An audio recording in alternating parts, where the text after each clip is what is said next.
Earlier in the day, we talked about and showcased the first look at Modern Warfare's Battle Pass system, the way that players can earn more cosmetic items and even full-fledged weapons throughout the coming year of content support for the game with each coming season. If you missed that video earlier, make sure to check it out. We broke down the free versus paid elements, how you progress through it, and all things you may have questions to regarding the Battle Pass and Modern Warfare at large. But in this particular video, I wanted to discuss about how exactly we can progress through it the fastest. As we mentioned, if you buy the pass outright via COD points, it's around $150, which to me is absolutely unnecessary. So how do we do that for free by simply playing? Well, I want to break down some tips here in this video on how to best maximize your playtime to get you from tier 1 to tier 100 as fast as possible and as efficiently as possible. So let me know your thoughts down there in the comment section down below, and of course, do be sure to hit that subscribe button if you haven't done so already to stay up to date with all things Modern Warfare content on the daily. But anyways, let's get into it. The first tip here is one that's gonna be maybe kind of out there for players. I don't know how many actually do these, but that's something that is realistically some free XP if you can complete them. That being the time trials within Modern Warfare. Now, if you don't know exactly what these are, every so often when you rank up, once you hit those officer ranks, you'll end up unlocking whatever you got in game, that XP, and then you'll also get a trial ticket to which you can end up using that to have 3 chances at one specific time trial in which your goal is to get 1 to 3 stars. You end up getting more XP if you end up getting 3 stars, lesser if you get 2, and of course the least if you get 1. But it offers pretty much just for a free little run through of a course, some free XP that doesn't take all that long. Depending on which time trial you end up getting, for just a minute run through, 2-minute run through, you could end up getting 10,000 XP, 7,000 XP, 5,000 XP. And so while it is something that may be out of the ordinary, it's not something that you may think of when you think about multiplayer and you just jump in and, like me, just want to get right into the action. It is something that is some free XP for maybe even a lesser amount of time put in than that of, say, a regular match. And having seen some of the newer ones coming with tomorrow's update, there's actually some cool ones here, like the Floor is Lava. That was a really fun one that was just a little parkour map. But outside of that, things you might actually recognize a little bit further. Firstly, let's talk about officer challenges. We've talked about this here on the channel, so I don't want to stay too long on it, but it is something that each officer challenge you end up getting as you rank up through your officer ranks of 55 to 155. Each rank will reward you a new challenge that ultimately will give you a ribbon, and then if you complete 10, an emblem, and so on and so forth. But it is something that each of those challenges have an XP reward associated with it. Some of them are very easy, some of them are just natural and you'll get in no time, but also some may take some conscious effort to go for.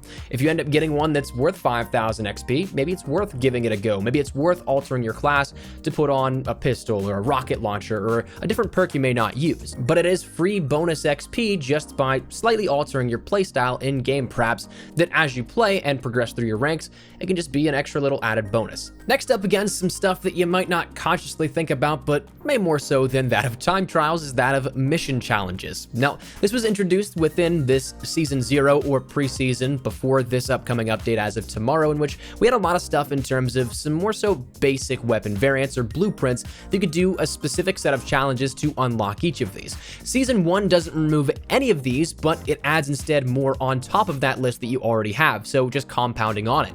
And with it comes actually a lot of cool rewards for the upcoming challenges.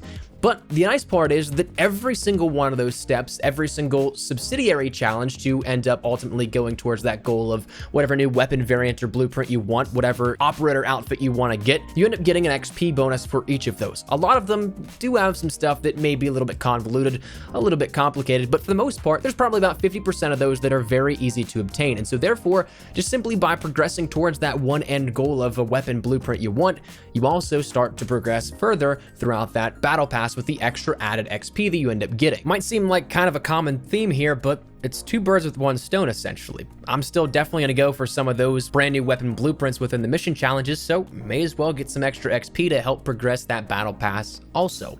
Now, outside of that, we talk about in-game stuff here. The best thing that I can definitely say is to play objective modes and certainly play the objective when you do. Things like your standards of domination, headquarters, kill confirmed in some cases, all that kind of stuff is great. We've already talked about all that kind of stuff, and I don't want to bore you too much by repeating the same stuff. But one that I would highly recommend, and one that is new, we don't know just yet if it's going to be coming as of tomorrow, but if it does, absolutely jump into it, but if it doesn't, definitely anticipate it coming because it's an XP powerhouse, and we'll talk about this a little bit in tonight's video as well. I ended up recording that one before this one, so apologies if there's some overlap here at this, but that being the new mode introduced with Season 1 of Reinforce. Now, Reinforce isn't necessarily anything new just to Modern Warfare. It was in Ghosts as well as Infinite Warfare, but it is something that's kind of a hybrid between domination, search and destroy, and in this game, cyber attack, but previously search and rescue. You end up having one life, search and destroy-esque. You can be revived, cyber attack-esque, and then you also revive players by capturing flags, i.e. domination. This was primarily a 10v10 game mode, we were told, so you could probably play it in 6v6, in 10v10, so a lot of your standard maps will be available here for this, but it is something that gives a ton of XP if you play the objective, but also actively play it. So in my case, by some of the footage you'll see on screen right now, I was playing for not only the objective and capturing flags to bring teammates back to life, but also going for the win. If you control all 3 flags, you end up winning the round, but I was also going for kills on top of that. So doing a little bit of everything here with this put my score and XP well above anyone else in the entire match. So if you can do that on a regular basis, and we were playing 5v5 in the footage you'll be seeing, so it's not even like we had the full potential of the XP at our hands. If you can do that kind of stuff, you're going to be absolutely running away with XP, which not only progresses you through your ranks, but also, as we mentioned, your battle pass. Next tip that I would consider is that of to play modes that keep you in the game longer. Now, to me, I don't think that Spec Ops is a one-to-one in terms of your XP yield. I could be wrong on that. Truth be told, I haven't played too much Spec Ops because a lot of it's been broken. A lot of it's been incredibly hard, to which you want to jump into it as a casual mode, whereas you then have to just be completely cracked out on G Fuel using code Espresso. Sorry, couldn't resist. But you have to be completely in the zone and have to go really hard at it. So is it worth it even if it is a direct one-to-one? I guess that's up to you. But objective modes and modes that keep you in the game longer, like Ground War, that is my absolute favorite and what I would definitely recommend. Not only because it doesn't seem like there's as much going on with that debate of skill-based matchmaking, but also because matches last just generally around 50% longer than your longest standard game modes of, say, Domination or Search and Destroy. Each game of Ground War that I end up playing seems to last around 13, 14, sometimes 15 and 16 minutes long, as opposed to your just standard 9 or 10 minutes. So when you can stay in longer, getting more kills, getting more objective captures, getting more whatever it may be, that just helps out greatly in getting that XP yield as high as possible. And again, as such, giving you more towards that battle pass progression. Now, the final tip here isn't anything in-game that you can do to maximize your potential by simply playing. It is something that's an option when you're prompted with the battle pass. And again, it's still something that it's your money. Do with it what you will. I just don't think $150 to buy all the tiers outright is something that is worth it at all. But in a somewhat same vein is that of the battle pass bundle, which I think gives you a couple of extra items as well, but it also gives you a starting point of tier 20 as opposed to tier 1. So naturally you do start further into that progression, so it's not going to take as long to rank it up. But again, this one really comes down to how badly you want to get there as fast as possible. I don't know if I'm going to do it. I don't think I will, but it is something that, again, it's your money. Do with it however you please. I am not going to tell you one way or another, but that tip is there, that it is an option to do to progress through. It's literally a skip system. So that's something that's available. I put it last here because I don't think it's the most necessary of the tips, but those other ones beforehand as well are just simply free and just simply based off your playtime.